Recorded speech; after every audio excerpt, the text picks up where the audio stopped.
नमस्कार. Prime time महाराष्ट्रामध्ये मी सुहास आपल्या सगळ्यांचं स्वागत करतो. सध्या महाराष्ट्राच्या राजकारणामध्ये अर्थ खात्यावरून प्रचंड संघर्ष, प्रचंड घमासान चालू आहे. घमासान यासाठी चालू आहे की राष्ट्रवादी अजित पवार गटाचा दावा आहे किंवा त्यांचं म्हणणं आहे की अर्थ खातं हे आमच्याकडे होतं, ते आमच्याकडेच आलं पाहिजे, अशा पद्धतीचा दावा त्यांच्याकडनं होतो आहे. हे अर्थ खातं अजित पवार राष्ट्रवादीकडे जाऊ नये यासाठी एकनाथ शिंदे दिल्लीपासून फिल्डिंग लावत आहेत. अगदी त्यांनी अमित शहांना सुद्धा सांगितलेलं आहे. का सांगितलं आहे त्याची कारणं आपण बघूयात.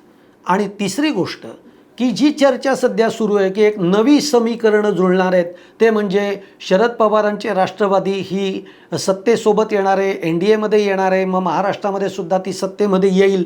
त्यामुळे जयंत पाटलांसाठी किंवा जयंत पाटलांसारख्या अत्यंत अनुभवी नेत्यासाठी ते अर्थ खातं ठेवण्यात आलेलं आहे वगैरे वगैरे, अशा ज्या काही सगळ्या चर्चा आहेत.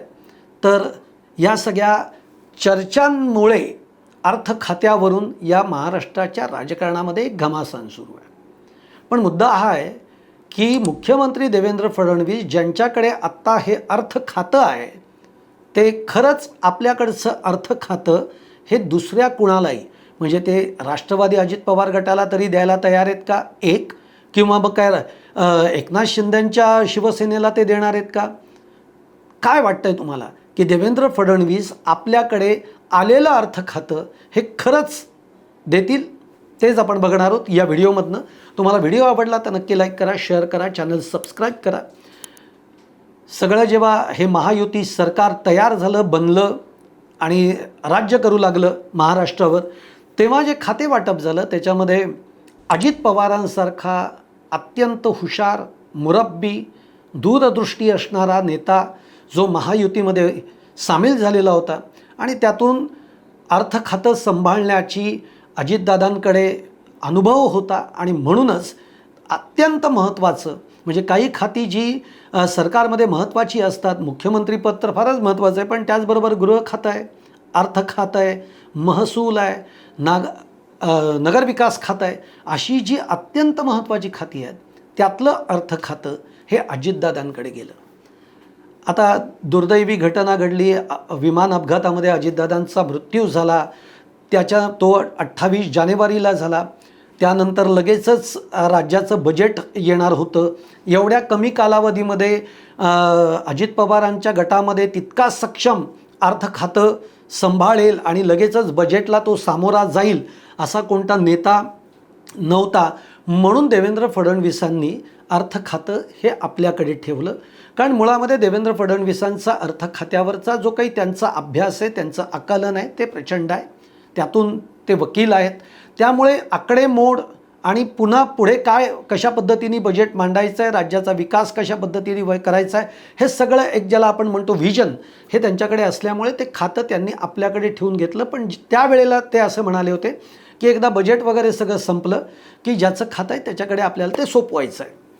पण आता या सगळ्या गोष्टींना, म्हणजे बजेट सादर होऊन जवळपास 3-3.5 महिने झालेत. आज अजितदादांना जाऊनसुद्धा 6 महिने झालेले आहेत.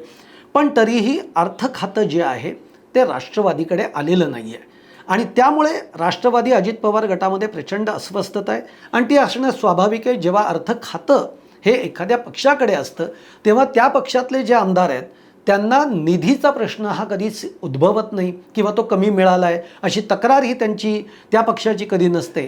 आणि त्यामुळे अजितदादा जोपर्यंत होते तोपर्यंत अजितदादा गटातले आमदार हे अत्यंत, ज्याला म्हणतो की निधीनी त्यांना कधी अडचण आली नाही. अजितदादांनी भरभरून निधी त्यावेळेला त्यांना दिलेला आहे.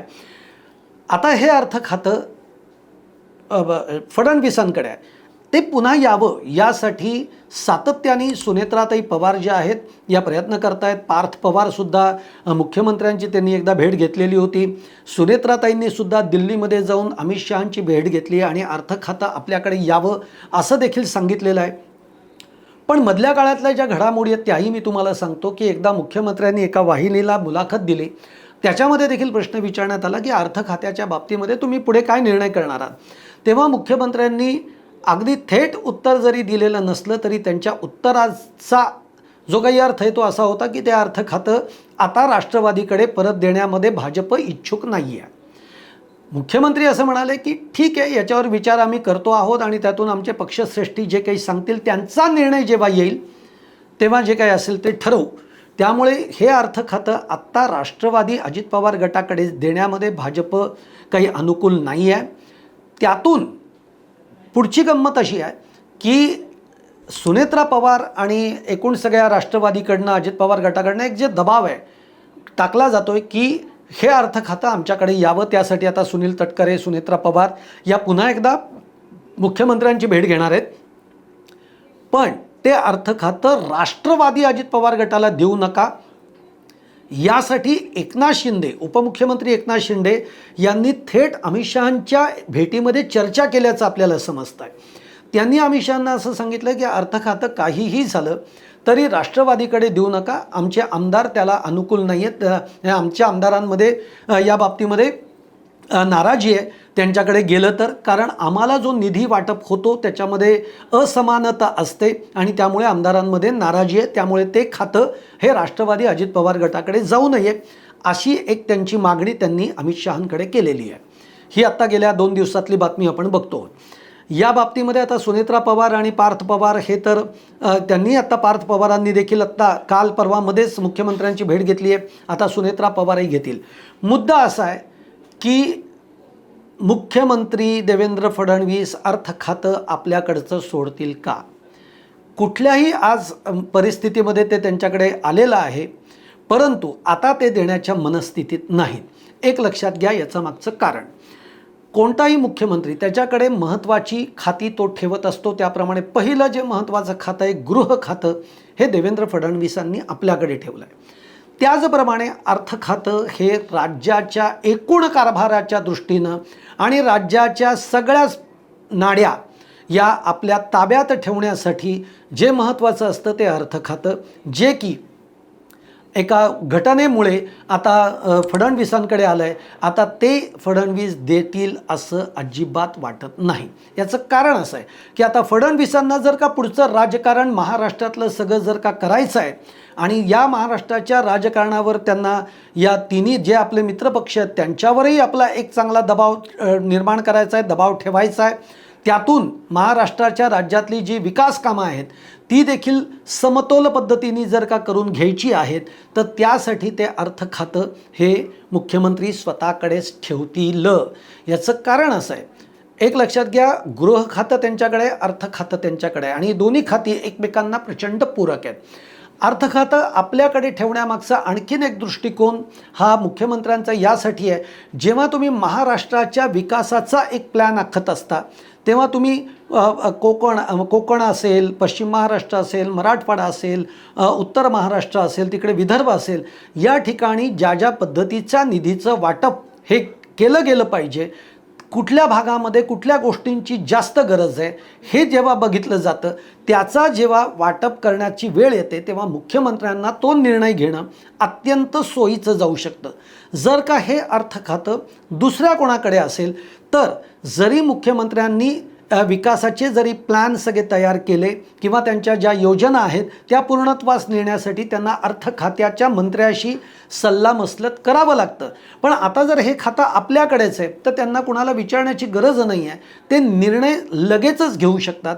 या सगळ्या अर्थाने देवेंद्र फडणवीस हे अर्थ खातं राष्ट्रवादीला आता देतील असं वाटत नाही. त्यामुळे कदाचित एखादं वेगळं खातं ते या बदल्यामध्ये देतील का हे पुढे जाऊन आपल्याला बघावं लागेल. पण अर्थ खात्याच्या बाबतीमध्ये आत्ता तरी मला असं वाटतं की हे अर्थ खातं राष्ट्रवादी अजित पवार गटाकडे जाईल याची शक्यता खूप कमी आहे.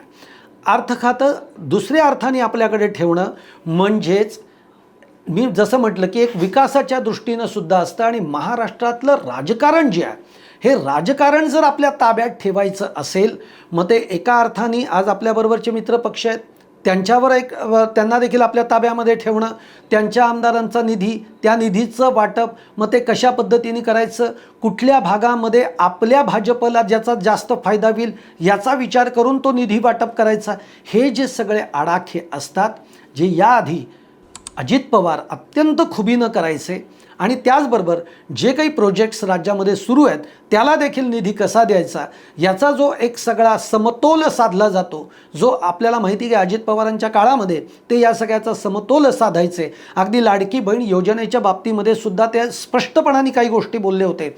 तशाच पद्धतीचा समतोल साधण्याचा प्रयत्न हा देवेंद्र फडणवीस अर्थ खातं आपल्याकडे ठेवून करतील आणि शेवटी त्यातनं राजकीय जो फायदा असतो तो राजकीय फायदा म्हणजे काय की प्रत्येक पक्षाला आपल्या ताब्यात ठेवण्यामध्ये तो अर्थमंत्री जो असतो, अर्थ खात्याचा प्रमुख जो असतो तो म्हणजे त्याच्यामध्ये यशस्वी होत असतो. आणि म्हणून देवेंद्र फडणवीस अर्थ खातं आणि अर्थ खात्याच्यामध्ये जर कोणी काही म्हणजे निधीमध्ये किंवा कामांमध्ये जर का कोणी काही खीळ घालत असेल तर दुसरं खातं ते सुद्धा आपल्याकडेच आहे, गृह खातं, की ज्यामुळे कुठली बाधा आलेली आहे, कुठं काम थांबलेलं आहे, ते का थांबण्यात आले, का थांबलं आहे, कोणी थांबवलं आहे, याची जी सगळी चौकशी असते ती गृह खात्यामार्फत होते. आणि त्यामुळे ही दोन्ही खाती मुख्यमंत्र्यांकडे आहेत आणि त्याचा फायदा देवेंद्र फडणवीस एकूणच आपल्या सगळ्या आता जो काही 3-3.5 वर्षाचा सगळा पुढचा राजकीय पट जो देवेंद्र फडणवीसांच्या समोर आहे, जो महाराष्ट्राचा विकास त्यांना ज्या अर्थाने त्यांच्या नजरेतनं करायचा आहे त्या अर्थाने अर्थ खातं आत्ता तरी ते बदलतील असं मला वाटत नाही. त्यामुळे या बाबतीमध्ये सुद्धा आज या अर्थ खात्यावरून जे महायुतीमधला संघर्ष पेटलेला आहे तो जरी पेटला तरी तो वेगळ्या अर्थाने शांत करण्याचा प्रयत्न देवेंद्र फडणवीस करतील. पण तूर्तास ते अर्थ खातं राष्ट्रवादीकडे जाऊ देतील किंवा अगदी उद्या एकनाथ शिंदेंनी दिल्लीवरनं जरी दबाव आणला तरी तो एकनाथ शिंदेंकडे जाऊ देतील असं देवेंद्र फडणवीस करणार नाहीत. ते स्वतःकडेच ठेवण्यामध्ये त्यांचा जास्त कल राहील असं मला तरी वाटतं आहे. तुम्हाला देखील काय वाटतं आहे तुम्ही देखील कमेंट बॉक्समधनं जरूर कळवा. आणि तुम्हाला माझा हा व्हिडिओ आवडला असेल तर नक्की लाईक करा, शेअर करा आणि चॅनल सबस्क्राईब करायला विसरू नका. धन्यवाद.